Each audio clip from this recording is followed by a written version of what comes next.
एक बार फोटो करवा चुके हैं, नीचे उतरते रहे मंच से नीचे उतरते रहे, मंच खाली करते रहे सभी लोग।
नंदी भैया, नंदी भैया।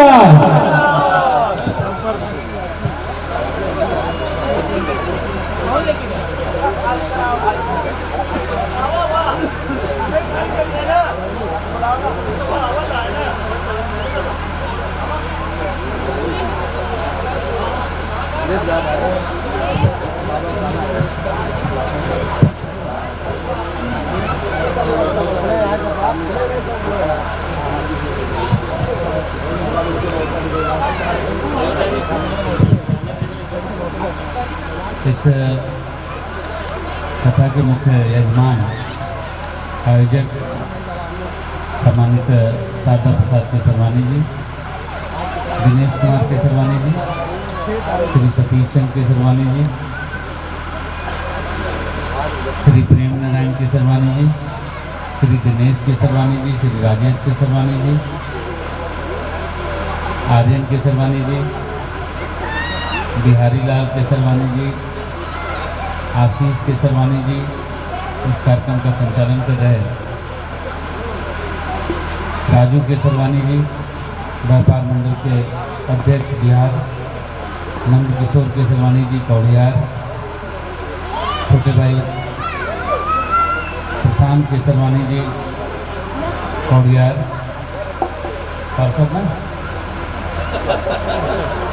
लल्ला की जिला पंचायत, श्री बड़कऊ केसरवानी जी बड़े भैया, विनोद केसरवानी जी, सुरेश चंद केसरवानी जी, वरिष्ठ अधिवक्ता हाईकोर्ट श्रीकांत केसरवानी जी, मुख्य आयोजक कला पति केसरवानी जी, शिवकुमारी केसरवानी जी, सोनी केसरवानी जी, संगीता केसरवानी जी, मोनिका केसरवानी जी। ये तो लिखा पढ़ी के नाम है, बाकी बहुत सारे लोग अभी मेरे साथ यहाँ पर आकर के फोटो खिंचाए। मंच पर बहुत सारे लोग आए, जितने लोग भी आए मैं आप में से एक एक का, आप में से प्रत्येक का इतने अच्छे इस आयोजन में मुझे आने में देरी हुई, इसके लिए मैं माफ़ी चाहता हूँ। और जहाँ भागवत कथा हो रही हो, पूरा समाज इकट्ठा हो, समाज के लोग इकट्ठा हो और अपनी भूमि अपनी माटी से प्यार करना, ये यहाँ पर दिखाई पड़ रहा है। मुंबई से आकर के यहाँ पर इस इतने अच्छे भागवत कथा का आयोजन करना, पूज्य महाराज जी की कथा सुनना, ये सब कुछ ऊपर वाला निश्चित करता है। मैं इसके लिए बहुत बहुत बधाई देता हूँ, बहुत बहुत शुभकामनाएं देता हूँ और भगवान से प्रार्थना करता हूँ कि ऐसी ही नियति और ऐसी ही रीत हमारी आने वाली पीढ़ियों को ये मैसेज देती है, आने वाली हमारी जो अगली पीढ़ी है उसको मैसेज देती है कि अपनी जड़ से जुड़े रहना है, अपनी माटी से जुड़े रहना है। मुंबई में इतनी भाग दौड़ की ज़िंदगी, जो भी छोटा मोटा बड़ा जो भी जिस तरह से व्यापार कर रहा है उस तरह से उतना बिजी है। उस व्यस्ततम समय में अपने गांव के लिए टाइम निकालना, यहाँ पर आकर के इतना बढ़िया कार्यक्रम करना, पूरे समाज को इकट्ठा करना, उसमें मुझे ही बुलाना, ये भी मेरा परम सौभाग्य है कि मैं आपके बीच में आया।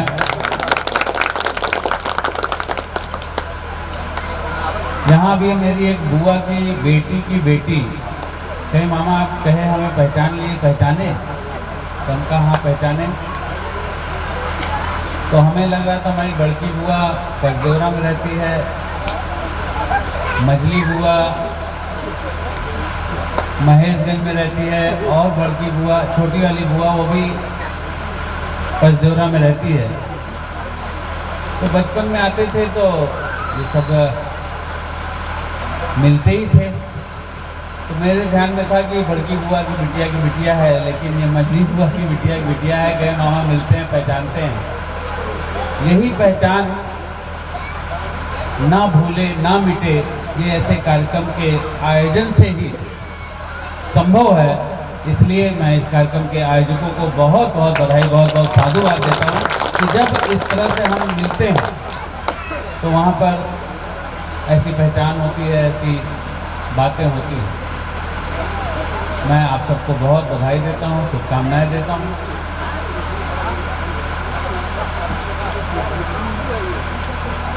ऐसे एक दिन मैं रक्षाबंधन पे राखी मेरे जब हम लोग पॉलिटिक्स में आ गए, राजनीति में आ गए, तो रक्षाबंधन में यहाँ तक राखी बन जाती है, दोनों हाथ में बन गए। पुलिस लाइन में हम राखी बनवा रहे थे, पुलिस की बहनें होंगी 200-250, वो सब रक्षाबंधन पे राखी बांध रहे हैं। हमें ये प्रेम भाई दिखे, हम नागपुर रहे 7 साल, तो ये आते थे आलू उलू लेकर के यहाँ से नागपुर बेचने। तो उनका प्रेम भाई वो बताते थे आपके बाबा रामगढ़ में रहते थे, तो वहाँ के तो इनको मैं अपनी गाड़ी पे बैठाल के 20 किलोमीटर दूर गया, सन्नाटे में ले गया, वहाँ हमारी मिल है, वहाँ पर अपने ऑफिस में बैठाल करके पूरा ट्री बनवाया कि पापा के पापा, मतलब पापा के बाबा, फिर उनके बाबा, इस तरह से बनाया। तो इन्होंने पूरा बनाया, जबकि कई शाखाएँ ऐसी है जो शहर में ही अगल बगल रहती है, जो मिल नहीं पाते, या हम उनके पास नहीं जा पाते, या वो हमारे पास नहीं आते, या वो किसी से बताते हैं कि मंत्री जी हमारे रिश्तेदार हैं, हमारे भाई हैं, कजिन हैं, तो लोग भरोसा नहीं करते। इसीलिए मैंने उस दिन मेरे मन में आया, मैं अधूरे मतलब अपने कार्यक्रम को जल्दी जल्दी निपटा करके ले करके प्रेम भाई को गया कि मैं चलूँगा, उस माटी को प्रणाम करूँगा जहाँ से हमारे बाबा के पिताजी, जहाँ बाबा पैदा हुए थे, वहाँ की उस माटी को प्रणाम करूँगा और उनसे रिक्वेस्ट करूँगा, जिसका भी अगर वो घर बेच के चले गए तो अगर वो दे देंगे तो अच्छी बात है, नहीं तो उस गांव में ही कहीं लेकर के एक बड़ा सा स्मारक बना करके साल में एक कार्यक्रम करके जो उनकी शाखाएं निकली हैं, ये हम सब लोग उसी शाखा हैं। तो चाहे उनके भाई की बेटी हो, बेटा हो, उनके बेटे की बेटी हो, मामा की लड़की, मौसी की लड़की, बुआ की लड़की, जितनी भी रिश्तेदारी हैं, शाखाएं हैं, उन सबको साल में एक बार बुला करके केवल उनको ही बुलाएंगे तो इतना बड़ा कार्यक्रम होगा कि ये भागवत से जो ये कार्यक्रम हम लोगों ने किया है समाज का, उससे बड़ा होगा। तो मुझे यहाँ पर आने का अवसर मिला और मैं इससे भी यहाँ पूछा तो भाई तुम्हारी ससुराल कहाँ है, तो बताया कि मेरी ससुराल मुंबई में है। अच्छा, हमने कहा ठीक है, मुंबई में ससुराल है, ठीक है, लेकिन तो उनसे छोड़ के उनकी वाइफ से बात करने लगा। हमने कहा कहाँ, तो बोले भैया मुंबई। हम कहा कहेंगे भिवंडी। तो हम कहा नहीं, भिवंडी तो ठीक है, लेकिन भिवंडी कैसे पहुँचे? तो बताए भैया यही होलागढ़ रहे, होलागढ़ से भिवंडी चले गए। तो यहाँ से बहुत सारे लोग मुंबई और भिवंडी और मुंबई में तमाम जगह पर अपने व्यापार को करते करते मेहनत कश लोग बहुत बड़ी बड़ी ऊंचाइयों तक पहुँचे हैं। ऊंचाई तक पहुँचने के बाद वो इतनी ज़मीन नहीं छोड़ा है, इसके लिए मैं आपको बहुत बहुत साधुवाद देता हूँ। अपने बच्चों को भी ये सिखाना है कि राष्ट्र प्रेम, देश प्रेम, गाँव जिला जहाँ से हम निकले उसको प्रेम करना है, उस माटी को जब भी मौका मिले उसका कर्ज उतारने के लिए हमें आगे रहना चाहिए। ऐसे ही एक दिन हम वैस इंटरनेशनल फेडरेशन उसमें दैनिक जागरण के मालिक महेंद्र गुप्ता जी, दैनिक जागरण अखबार आप जानते हो, उनके मालिक महेंद्र गुप्ता जी, कैंट आरो के मालिक महेश गुप्ता जी, दुबई में कोई गुप्ता जी, कोई अग्रवाल साहब, जो वैश्य बिरादरी के लोग हैं, देश दुनिया में फैले हुए एक संगठन था। उस संगठन में वो लोग विदेश यात्रा पे गए थे परिवार के साथ, करोड़ों रुपए खर्च हुए। फिर एक धार्मिक यात्रा पर गए कि केदारनाथ जाएंगे, वैष्णो देवी जाएंगे, माता वैष्णो का दर्शन करेंगे, बद्रीनाथ, केदारनाथ, ये तमाम जगह जाएंगे और दर्शन करके वापस आएंगे। फिर उसके बाद उन्होंने होटल लीला होटल देश का सबसे महंगा होटल, उस होटल में मीटिंग करी 2 रात 3 दिन, तो 2 रात का पैसा लगा, तीसरे दिन खाली करना था होटल। हमने होटल वाले से पूछा तो बिल उसका था 84 लाख, 84 लाख रुपए का बिल था। तो हमने कहा आपने विदेश यात्रा करी, उसमें भी करोड़ों रुपए खर्च हुए होंगे, धार्मिक यात्रा करी, उसमें भी करोड़ों रुपए खर्च हुए होंगे, और 84 लाख जहाँ खर्च कर रहे हैं। आज भी ऐसी स्थिति है पूर्वांचल में कि बाबा ने पैसा लिया था ब्याज, बाबा देते देते मर गए, बेटा देने लगा, बेटा देते देते मर गया, भी नाती पोता से पैसा ब्याज पर साहूकार लोग वसूल रहे, बाबू साहब लोग वसूल रहे हैं। कोई 10,000 लिया था, 1,000 रुपये महीना ब्याज दिया, 1,000 महीना दिया, बाबा दिए, फिर बेटा दिया। अब जो नाती पोता सब्जी भाजी की दुकान लगाते हैं तो कहते हैं 10,000 का 1,000 नहीं दे पाते, 50 रुपया डेली को, 50 रुपया रोज वसूलते। नई आलू आई है, 2 किलो आलू ले गए, पैसा नहीं दिए। हरी मटर आई है, 2 किलो मटर ले गए, पैसा नहीं दिए। तो 50 रुपया रोज 10,000 का 180% सालाना हो गया। जो बेगारी खा रहे तो 200%। आपको याद होगा टेलीविजन पे देखा 10 लाख के पीछे शाहजहांपुर में एक 8 साल की अपनी बेटी की गला ऐसे दबा करके हत्या करता है, फिर अपने 5 साल की बेटे की हत्या करता है, अपनी पत्नी की हत्या करता है, फिर फांसी पे लटक जाता है। क्यों लटक जाता है? क्योंकि 10 लाख रुपए का कर्जा था, साहूकार परेशान कर रहे थे, 5 लाख लिया था, उसका ब्याज नहीं दे पा रहा था। तो जो ब्याजखोर लोग थे उन्होंने कहा कि अपनी पत्नी से कहलवाओ तब देंगे तुमको पैसा। 2 लाख रुपये और दिए। और हम सब जिस बैकग्राउंड से आते हैं, सब आप सब लोग यहाँ पर सामने मेरे खड़े हैं वो भी, और मंच पर खड़े हैं वो भी, हम जिस बैकग्राउंड से आते हैं, हमारी शादी होती है, हमारी पत्नी, हमारा व्यापार अच्छा हो जाए, हमारा कारोबार अच्छा हो जाए, उसके लिए गहना बेचना हो, मंगलसूत्र गिरवी रखना हो तो बेच देती है, गिरवी रख देती है, केवल हमारा व्यापार अच्छा हो जाए, मेरे पति का व्यापार अच्छा चलने लगे और व्यापार सबसे अच्छे से करने लगे। उसी तरह से उस पत्नी ने कह दिया कि ठीक है दे दो भैया, हम गारंटी लेंगे। 2 महीना बेचारा ब्याज दे पाया, तीसरे महीना ब्याज नहीं दिया तो उसकी पत्नी को परेशान कर, पति के सामने पत्नी को परेशान कर लगे। वो इस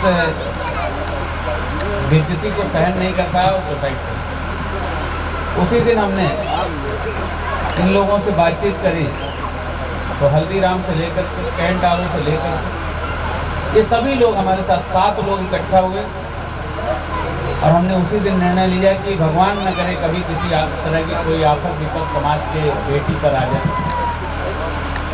नई शादी हुई है, पति की एक्सीडेंट में डेथ हो गई, चोरी डकैती हो गई, हत्या हो गई, कुछ भी हो गया, तो उस बेटी को जब तक हम जिंदा हैं, जब तक वो जिंदा है, 10,000 रुपये महीना उसको आएगा। मैं यहाँ पर इसलिए बता रहा हूँ कि कहीं जानकारी में आ जाए, रिश्ते नाते परिवार की किसी तरह से कोई जानकारी में आ जाए, भगवान न करे कभी किसी तरह की आफत विपद आए और परेशानी आए, लेकिन परेशानी आए तो हमें केवल बताएं उसको 10,000 रुपये महीना, जब तक वो जीवित है, जब तक वो जीवित है, जब तक हम जीवित है, 10,000 रुपये महीना उसको आएगा। किसी की दुकान में आग लग गई, 10 लाख रुपए तक का लोन, इसकी जो दुकान बड़ी दुकान है, छोटी दुकान है, 5 लाख का लोन, 2 लाख का लोन, 1 लाख का लोन, 10 लाख का लोन, 10,000 का लोन, बिना इंटरेस्ट, कोई ब्याज नहीं लगेगा, इंटरेस्ट फ्री लोन देने का काम हम लोगों ने करने का काम किया है। मैं इसलिए बता दे रहा हूँ कि बहुत सारे लोग काम करना चाहते हैं, उनके पास आइडियाज़ हैं, उनके पास व्यापार करने का हुनर है, लेकिन पैसा नहीं है। बैंक से पैसा मांगने जाते हैं तो बैंक कहता है कि रजिस्ट्री लाओ, ये लाओ, तमाम कागज़ मांगता है, वो होता नहीं।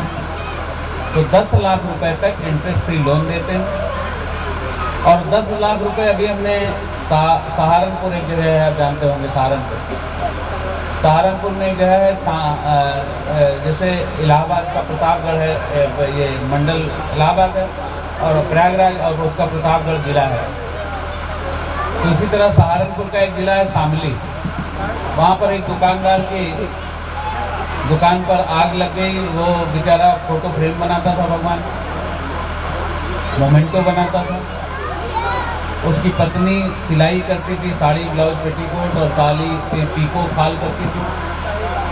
उसका छोटा भाई उसी में चाय की दुकान लगाता था। 8.5 फीट चौड़ी दुकान थी, 17 फीट गहरी थी। बच्चे पढ़ने गए थे और पता नहीं कैसे वो सिलेंडर का पाइप निकल गया, गैस का प्रेशर से आग लगा और आग ऐसी फैली कि सिलेंडर ब्लास्ट हो गया, एक छत गिरी। सरकारी मुआवजा बना 3400 रुपये। तमाम नेता लोग गए, फोटो खिंचाए, फोटो खिंचा के चले आए। फोटो खिंचा के चले आए। हम लोगों को पता चला, हम लोगों ने 10 लाख रुपए उसको दिया और हमने कहा तुम्हारी दुकान पे आग लग गई, ये पूरा समाज जान गया, तुम्हारा पूरा रिश्तेदार जान गया, कोई मदद के लिए आगे नहीं आए। पूरा समाज जान गया, पूरा शहर जान गया। देखो 10 लाख रुपए दे रहे, 1 लाख रुपया केवल ये स्लैब डलवा लो, प्लास्टर मत कराना, वाइट सीमेंट पुताई करा ले, सोफा मत खरीदना, प्लास्टिक की कुर्सी खरीद लेना मेहमान के। 9 लाख रुपए बिजनेस में लगाओ। जो पहले वो रंदा से घिस करके वीट बनाता था, उसको इलेक्ट्रॉनिक रंदा मिल गया। जो ये फ्रेम की फिनिशिंग करने के लिए ऐसे खट खुट करके करता था, जैसे अब बाल कटवाने जाओ तो ट्रिमर से नहीं बाल काटते, उसे ट्रिमिंग वाली मशीन मिल गई तो वो फिनिशिंग अच्छे करने लगा। 10 बनाता था, 100 बनाने लगा। उसकी पत्नी जो हाथ से मशीन सिलाई करती थी, उसको मोटराइज मशीन सिंगर की मिल गई। उसका भाई जो चाय की दुकान लगाता था, छोटा सा चूल्हा, उसको भट्टी मिल गई, कमर्शियल सिलेंडर मिल गया। 10 लाख रुपए दिए थे, ये कह करके कि 500 रुपये रोज 2000 दिन में वापस कर दो। अब वो खुशी खुशी बताता है, नंदी भैया 2000 कमाए, 1000 वापस, 3000 कमाए, 1500 वापस। वो कहता है किसी और के काम आए ये पैसा। जैसे ही उस पैसे की मदद किए, जो गांव में दुकान में बाहर मतलब जो कंपटीशन होता है, उसकी मदद करते ही सामने वाले दुकान वाले ने कहा भैया जब तक तुम्हारी दुकान बन रही है, छत बन रहा है, तब तक हमारे यहाँ दुकान खोलो। जब एक आदमी मदद को तैयार होता है तो समाज मदद करने के लिए तैयार हो जाता है, खड़ा हो जाता है। अभी प्रयागराज में आप लोगों ने देखा होगा, हल्दीराम और कैंटारो ये सब लोग आए थे। 27 लोगों को बहुत ही स्मार्ट ठेला, जिसमें चाट पकौड़ी बेच सकता है, फ्रिज में ठंडा दही बड़ा भी है और स्टील का तावा, ये मतलब 1 लाख रुपए का वो ठेला है। उसको पैसे भी दिए गए, उसको ठेले भी दिए गए। एक दुकान में आग लग गई थी 12 में, केसरवानी है प्लाई की दुकान पर, प्लाई बोर्ड की दुकान आग लग गई। किसी तरह से जान बचाया वो छत पे कूद करके। उसको 5 लाख रुपए का लोन, एक को 10 लाख रुपए का लोन, एक 10 लाख रुपया लिया था 5% ब्याज पे, 50,000 रुपये महीना ब्याज देगा। उसको पैसा 10 लाख रुपये दिए कि बिना ब्याज का तुम 500 रुपये रोज वापस कर देना, 15,000 वापस करो तो 35,000 थोड़ा ब्याज का ही बचेगा। तो इस तरह से दिया। तो मैं यहाँ पर इसलिए ये सारी बातें बता दे रहा हूँ कि भगवान न करे कभी कोई आफत विपत आप पर आए, समाज पर आए, लेकिन आफत विपत आए तो आप आएंगे तो आपका आंसू पोंछने के लिए आपके साथ कंधे से कंधा मिला करके खड़े रहेंगे, ये हम आपको आश्वस्त करना चाहते हैं। आप सबकी वजह से ही, पूरे समाज की वजह से ही। मुझे याद है जब मैं पहला चुनाव लड़ रहा था 2007 में 2007 में मैं चुनाव लड़ रहा था, तो बद्री बाबू बर्तन वाले कलकत्ता से फ़ोन कर रहे थे। भिवंडी में कोई रह रहा था तो, मुंबई में कोई रह रहा था तो, नागपुर में कोई रह रहा था तो, देश भर में रह रहे हो, चाहे अमेरिका में भी कोई रह रहा हो केसरवानी समाज का, तो इस चुनाव के लिए लगा था कि नंदी को वोट देना है और जिताना है। आप सबकी कृपा, आप सबका आशीर्वाद है और समाज का आशीर्वाद है जो मैं इस मुकाम पर पहुँचा।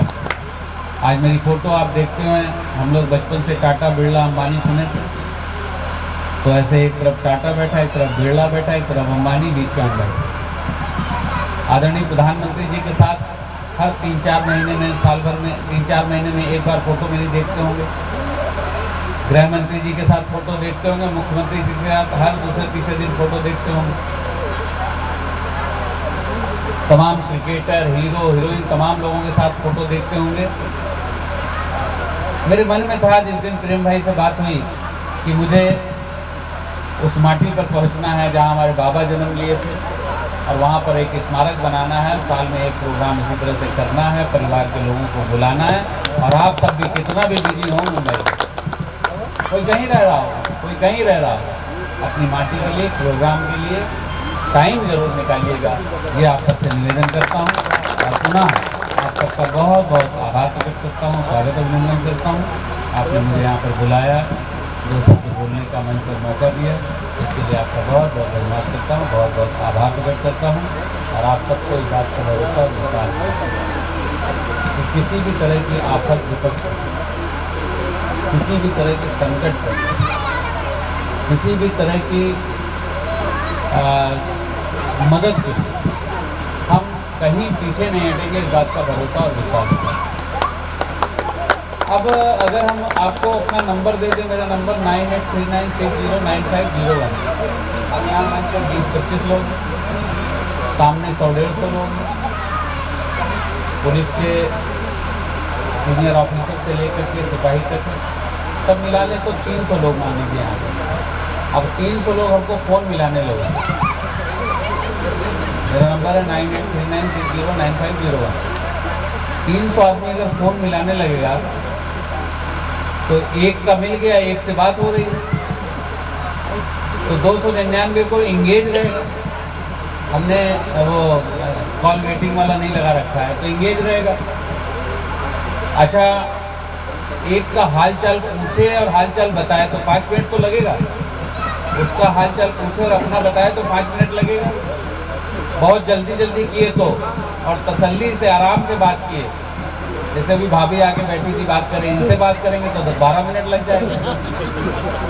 दीदी है, मौसी है, उससे 5 मिनट की जगह 10 मिनट बात करना पड़ेगा। लेकिन हम सामाजिक के नाते ऐसे ही सोचे कि आपसे हम बात करें तो 5 मिनट लगेगा बात करने, तो 1 घंटा में केवल 12 आदमी से बात होगी, 12 घंटे में केवल 144 आदमी से बात होगी। ये 300 लोग हैं, ये भी नहीं बात कर पाए। और 299 आदमी को इंगेज फोन मिल रहा है, तो 290 आदमी से ज्यादा फर्जी नंबर दे गए काम नेता।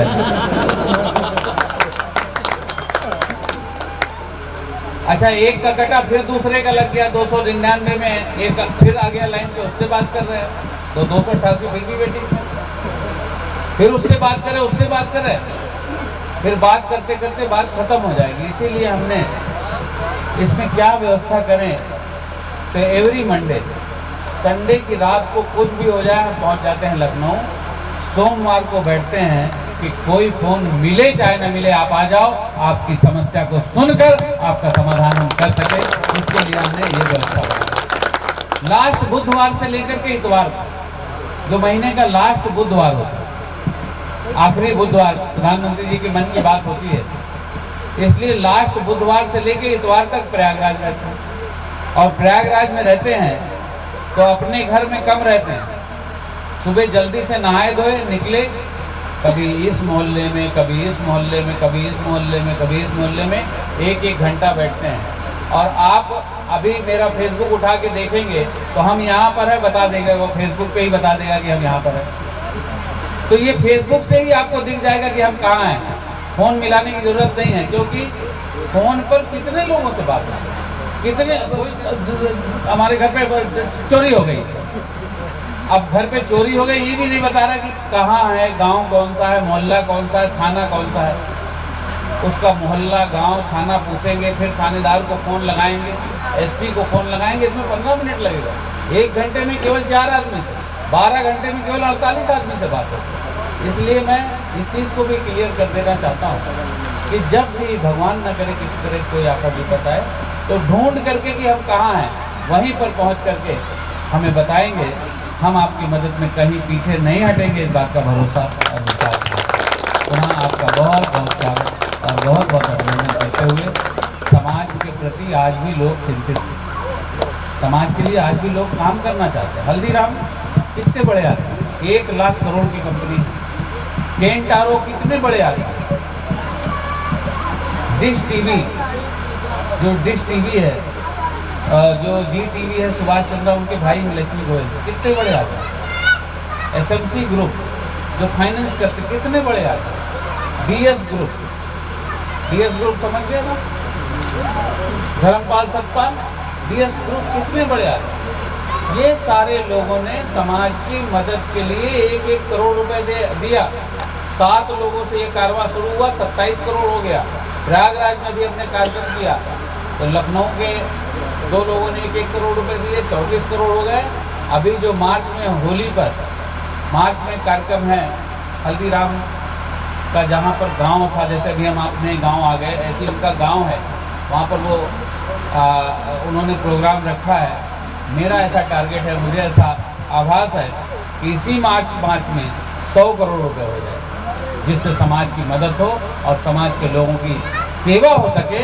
ऐसे समाज के लोग आज भी है, समाज के लिए सोचते हैं कि जो समाज में हमारा भाई है उसको कैसे मुँह पर उठा सकते, वो किसी मुसीबत में है, कैसे उस मुसीबत को दूर कर सकते हैं। इसके लिए समाज इकट्ठा हो रहा है और आने वाले मार्च 27 तक 1 साल के अंदर ये 100 करोड़ से 1000 करोड़ हो जाएगा, तो 65 करोड़ रुपए केवल ब्याज आएगा।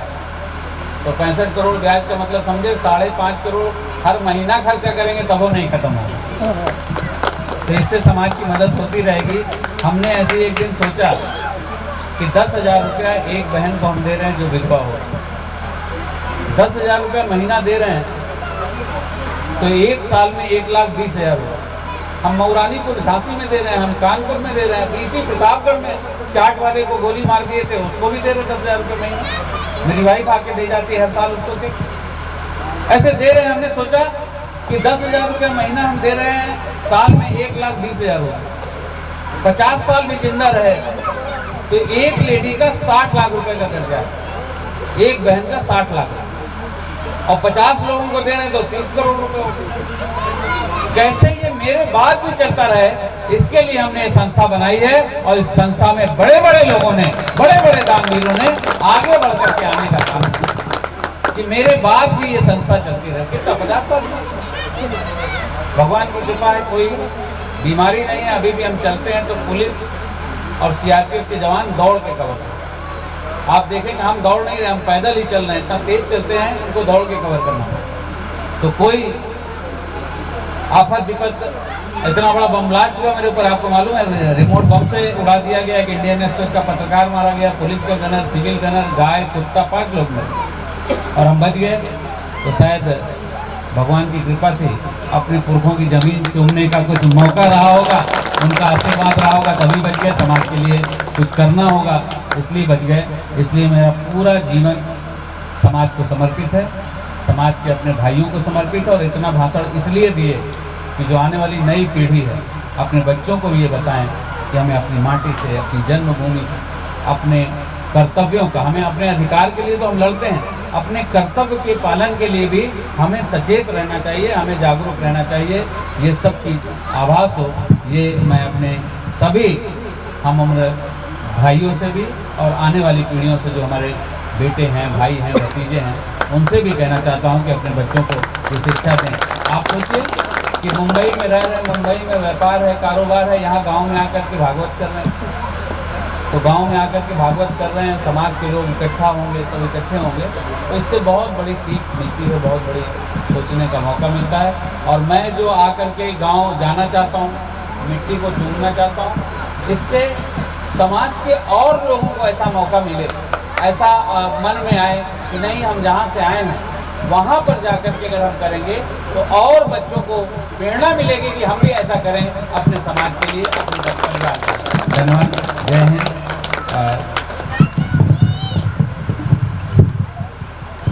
नंदी भैया, नंदी भैया, नंदी भैया।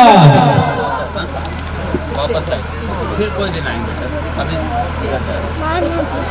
पक्का आएंगे। हाँ रखो ना, निकल लिए सर, आइए। चलो चलो चलो पीछे की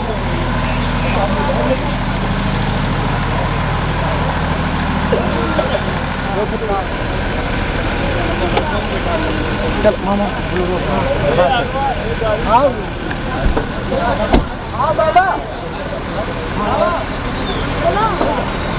बुलाइए तेज आवाज भैया को बैठा